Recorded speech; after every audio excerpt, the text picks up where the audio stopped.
저는 최근에 이제 한미 간 조선 협력 이 마스가 프로젝트야말로 여야 구분 없이 이 국익 차원에서 접근해야 될 사안이라고 판단이 돼서 지난달 말에 제 개인 의정 활동으로 이코노미 타고 워싱턴 가서 필리 조선소를 방문하고 왔습니다. 참고로 현역 의원 중에는 여당의 이현주 의원님이 처음 가셨고 제가 두 번째로 방문했다고 합니다.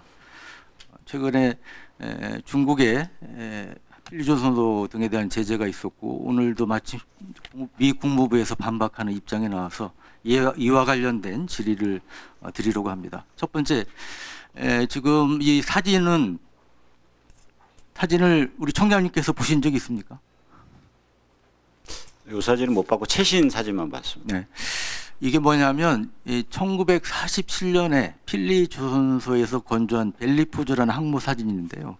이게 우리하고 인연이 있습니다. 이 벨리포즈 항모가 6.25 전쟁 때 한국에 처음으로 참전한 6.25 전쟁에 처음으로 참전한 미 항모가 바로 벨리포즈였습니다. 그래서 필리 조선소가 거슬러 올라가면 우리하고 인연이 있었던 이러한 조선소다.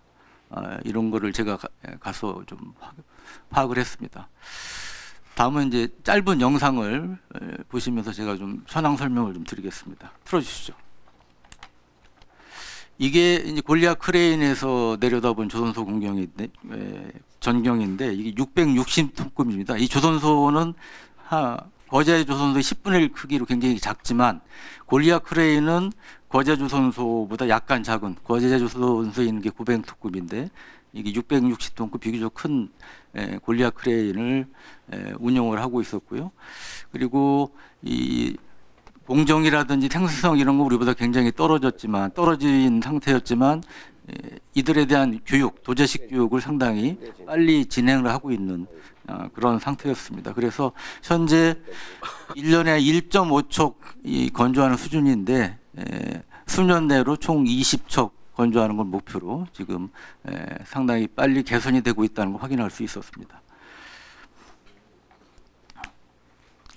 다음 이 지난 14일에 청장님께서도 아시다시피 중국 정부가 하나오션의 미국 자회사 5곳을 제재 대상으로 지정을 했고 여기에 필리조선소도 포함이 되어 있습니다. 여러 언론에 보도되기는 이제 피해가는 미미할 거다 이런 보도도 있었지만 제가 파악한 바로는 향후 1, 2년 내에 최대 한 6천만 달러, 우리 돈으로 한 850억 원 이상의 피해가 발생할 수 있다는 이러한 이제 추정치도 제가 파악을 했는데요. 청에서는 피해 예상 규모를 어느 정도로 파악하고 계십니까? 뭐 사실 이제 마스가와 관련해서 말씀을 드리면 아직 뭐 거래나 협력, 뭐 계약된 체결된 것들이 없기 때문에 당장은 이제 영향성은 없을 것으로 보지만 결국 아까 의원님 말씀하신 대로 여러 가지 뭐 기자재 들어가고 하는 그런 여러 가지 문제를 고려하면 분명히 영향은 있을 것으로 판단이 되는데 액수와 관련돼서는 뭐 아직 분석된 바는 없습니다. 네. 이 사안은 청장님도 아시다시피 단순한 통상 문제가 아니고 우리 경제안보 산업주권이 달려있는 중대한 사안입니다. 그래서 방사청에서도 적극적인 지원 노력을 해야 된다고 이제 보는데 이 중국 제재가 이 마스가 프로젝트와 관련해서 향후 한미 간 이 방산 조달 협력에 어떤 영향이 있을 걸로 보시나요? 아무래도 영향이 있겠죠. 이제 기본적으로 저희가 뭐 필리조선소에 미국 자체에서 많은 기자재를 다 만들 수는 없을 거라고 봅니다. 그러면 이제 많은 것들이 한국에서 다시 미국으로 들어가야 되는데 뭐 이와 관련돼서 제재가 있거나 여러 가지 뭐 장애가 있다라고 하면 결국 마스가에 영향을 미칠 수는 있다라고 봅니다. 다음 PPT 좀 띄워주세요. 지금 보시는 화면은 미국과 중국의 해군력 현황 그리고 조선산업 이제 현황인데 보시다시피 굉장히 미중 간의 격차가 큽니다. 그래서 미 해군이 대중국 해상 열세를 만회하기 위해서 2035년까지 475척의 함정을 확보하려고 하지만 현재의 조선소 능력은 그래픽에서 보시다시피 매우 어려운 상황이고 그래서 이제 우리한테 이제 손을 벌리고 있는 것이죠.